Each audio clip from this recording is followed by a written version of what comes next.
This is 5 in 10 from Skywatch TV for Tuesday, February 6th, 2024. I'm Derek Gilbert. Topic number 5 today, the two-state solution. Sounds like the title of a thriller of some sort, but no, it is what's being put forward by President Joe Biden's administration as a solution to the violence in Israel, between Israel and the Palestinian Arabs. This would advance the creation of a demilitarized but viable Palestinian state. This according to the New York Times' Tom Friedman, who is known to be close to those, or some anyway, inside the Biden administration. New York Times often used as a way for the deep state to leak information that it wants to get out to the press. The plan, according to Friedman, quote, would involve some form of U.S. recognition of a demilitarized Palestinian state in the West Bank, that's Judea and Samaria, if you're an Israeli, and Gaza Strip that would come into being only once Palestinians had developed a set of defined, credible institutions and security capabilities to ensure that this state was viable and that it could never threaten Israel, end quote. In other words, when you know what freezes over. White House officials have been consulting experts inside and outside the government about different forms recognition of a Palestinian state could take. What Friedman termed this new Biden doctrine would include boosting U.S. ties with Saudi Arabia alongside a normalization of relations between the Saudis and Israel. The Saudis see as a benefit to them access to Israel's high-tech industry, which is a world leader. The Saudis clearly want access to that as a way to counter the power of Iran. Before the Hamas attack on October 7th, the Saudis were bargaining for security guarantees from Washington, D.C., as well as assistance with the civilian nuclear program. Again, Iran is developing one. The Saudis want one as well. This is a Sunni-Shia proxy war, and they're trying real hard to draw the United States in on one side. According to the Times of Israel, citing two U.S. officials, Saudi Crown Prince Mohammed bin Salman told U.S. Secretary of State Antony Blinken in January that he was prepared to normalize relations with Israel, but it would be part of rebuilding Gaza after the war. He is conditioning that deal, however, on Israeli steps toward Palestinian sovereignty. And I will say again that this, from what we're hearing from our friends on the ground in Israel, that just ain't going to happen. That it really is not going to happen. After October 7th, any hope that Palestinian Arabs had of an independent state on Israel's borders, it's gone. It is gone. Topic number 4. Groundwater. It appears to be disappearing around the world, at least according to a new study that found that groundwater levels are dropping, and that decrease has increased. The rate of loss has accelerated over the last 40 years. In many parts of the western U.S., as well as India, China, Spain, Mexico, and other countries, groundwater levels have been rapidly declining as water is pumped to irrigate farmlands. But you've also got, in the western United States, rapid growth in places like Las Vegas, which is in the desert, and Southern California, where you've got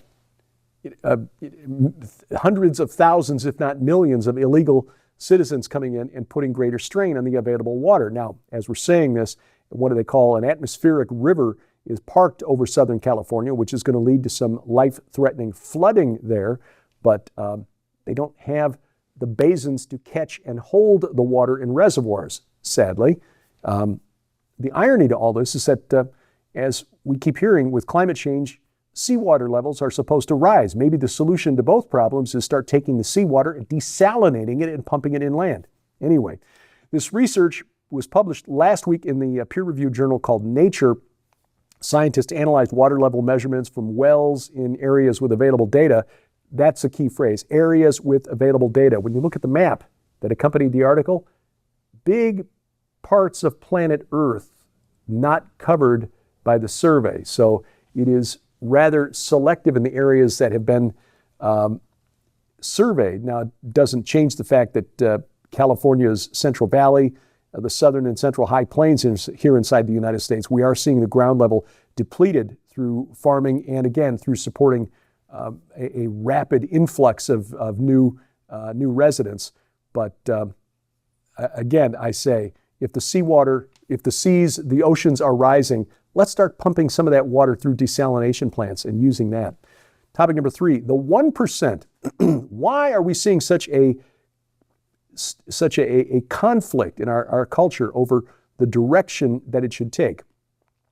According to Newt Gingrich, former Speaker of the House, wrote a column last week. He reports that pollster Scott Rasmussen has identified the driving force behind this change. The 1% at the top that controls many of our cultural institutions like the media and entertainment are radically different from almost all of the rest of us.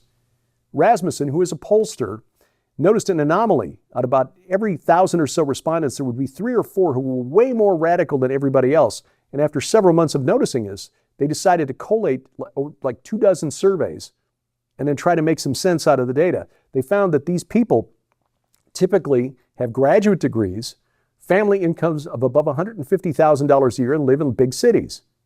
So they're not middle class, rural Americans. They are upper class, living concentrated in big cities. And he found that these people give Joe Biden like an 82% approval rating.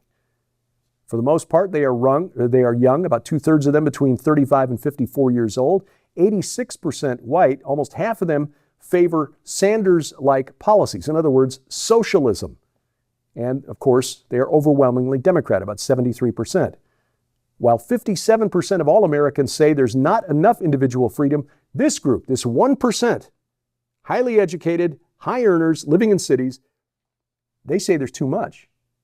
47% of the elite 1% say there's too much. And if you ask the section of that group that is considered politically obsessed, in other words, people who talk politics every single day, 69% of them say there's too much individual freedom in America.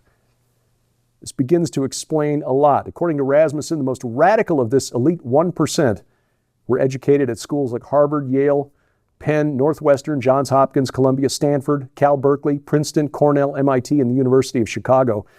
This begins to explain the intensity of the conflict politically between the 1%, those who run our political and social institutions, and the rest of us who just want them to leave us alone. Topic number 2, assisted death. Sadly, Canada, leading the world in the charge to make medically assisted death accessible to everybody, they've hit the pause button on the assisted death program, but the bad news is it's for the wrong reasons. It's because they can't get enough doctors. Canada has delayed extending its assisted suicide program to people suffering only from depression because they don't have enough psychiatrists to certify that they ought to be allowed to kill themselves. Health officials slow walking the program simply for that reason. Sadly, they'd like to begin using doctors to kill the mentally ill, but there just aren't enough psychiatrists for the workload. Once that solution is addressed, sadly, Canada will continue its program to eliminate those who just lost the will to live.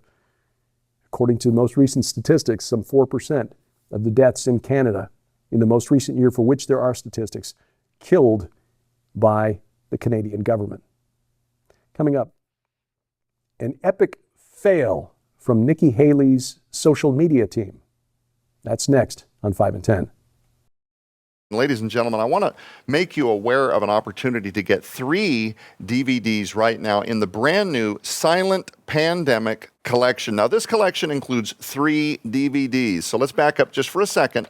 First, you're going to receive the brand new DVD, Viral Defense, evidence-based methodology for optimizing your immunity against COVID-19, long COVID, spike proteins, and future viral outbreaks, along with the new DVD, Fight Back Against Alzheimer's, Dementia, MCI, and Cognitive Decline. But you're also going to receive the over 5-hour DVD, My Classic Time Bomb, which features off-the-record interviews with professionals in healthcare, Dr. Matthew Sams, Dr. Ralph Umbriaco, Dr. Josh Vance, and contains the original interview with my father from a couple of years ago, where he actually talked about how he reversed his type 2 diabetes with natural supplementation and change to lifestyle. All 3 of these DVDs actually total almost 10 hours for those interested in improving their gut health, their overall immunity, learning how to watch labels and how to better navigate grocery stores, what is going on with spike proteins and shed spike protein residues, all of this anomalistic stuff that's happening out there in the stratosphere. But if you're one who does not have a DVD player, this is something I've learned over the last year or so. There's a lot of people migrating away from DVD. So Skywatch TV is also going to take this occasion to let you know that moving forward, as often as we can, which hopefully is each time we have a guest with a DVD or we put one out ourselves, we're also going to ask you to go to skywatchtv.com/stream for the streaming options. Now, this will get you out of having to pay for shipping. If you're a person who doesn't want the DVD sitting on a shelf somewhere, you're not a collector, you don't need the physical copy, but you want to see the content. So if you want the DVD copies of all three of these right now while supplies last, you can get the Silent Pandemic Collection in physical copy for your donation of $35 plus shipping and handling. But if you want to stream these, go to skywatchtv.com/stream. You will see a couple of different options. First, you can stream just Fight Back Against Alzheimer's for $15, or you can stream the Viral Defense DVD by itself for $20, or you can stream all three, which total the 10 hours that I just mentioned on all of the above, for only $20 right now in a special Silent Pandemic bundle right now. Topic number one today, somebody on Nikki Haley's social media team needs retraining or perhaps reassignment. Last week, Thursday, she posted to Haley, who is the lone remaining challenger in the Republican Party to former President Donald Trump, who holds a commanding lead in the polls. Haley posted to her X account, formerly Twitter, that she's just been overwhelmed by all of the kind words of support coming from just random Americans who wanted to stay the course as a sensible choice, an option to the unpredictable Donald Trump. She posted two messages. One was a handwritten note from a Mary A. encouraging her to stay the course. Another was from an email message. She posted the screen cap of the image from a Michael B., who stated, quote, "Please do not give up your fight," 2 exclamation points. "In a world that's become crazy with strife, we need a level-headed conservative leader to navigate us through the insanity," end quote. And Governor Haley, former governor of South Carolina, "I'm overwhelmed by all the kind words. We'll keep working hard to make you proud." The problem with Michael B.'s note, his email, is you'll notice the send button is still in the image here, which means this was never sent. It was an image screen capped by somebody on Nikki Haley's social media team, meaning somebody on her team probably made this up. And yet, as of this recording, that image is still at Governor Haley's social media site.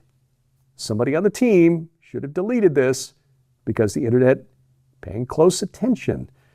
No one in their right mind would endure the kind of scrutiny you have to suffer when you run for president, which by definition means everybody who runs for president is nuts. We get what we deserve, and just praise God that the Lord raises up kings and tears them down again. Well, this week on Skywatch TV, we're talking about something that hits close to home for a lot of us, and that is dementia, Alzheimer's disease. Most of us either have a family member or know somebody who's got a family member suffering through this cruel and silent pandemic. Joe Artis Horn has prepared some video information, valuable information, on what we can do to perhaps mediate the effects for our loved ones. Don't miss the programs. They're available right now at skywatchtv.com. That's our website. All of our video content is always there. You can also catch it at our Roku and Apple TV channels. If you've got a set-top box, make sure you've got the Skywatch TV channel for it. You can also watch it right now at YouTube. Our YouTube channel for the main program at Skywatch TV Now, rumble.com/SkywatchTV. But better yet, get our free mobile app. That brings all of the content right to your smartphone or tablet, whether it's iOS, Android, or Amazon Kindle Fire. And we've got links to those app stores at our website. Again, skywatchtv.com. Skywatch TV's virtual conference, Countering the Darkness, coming up in just a few weeks. February 29th is the launch date. The content will be available for 90 days. If you sign up after the 29th, you also get 90 days access to it. But better to sign up early because you get a $10 early bird discount. Normally $95, just $85 if you sign up by February 15th. That's just a week and a half away. You get access to 24 presentations plus all 6 Skywatch films, documentaries, and the feature, of course, is that this is Tom Horn's last presentation. He recorded it last fall before he took ill, and So this will be the last one that we get from the mind of Dr. Tom Horn, but other just world-class presenters like Rabbi Jonathan Kahn, Dr. Judd Burton, Ryan Pitterson, Rabbi Zev Porat, Pastor Carl Gallups, many others. You get the complete list of speakers and a place to sign up when you log on to defenderconference.com, defenderconference.com. Thank you for watching as we keep watch. I'm Derek Gilbert, and this is 5 in 10 from Skywatch TV.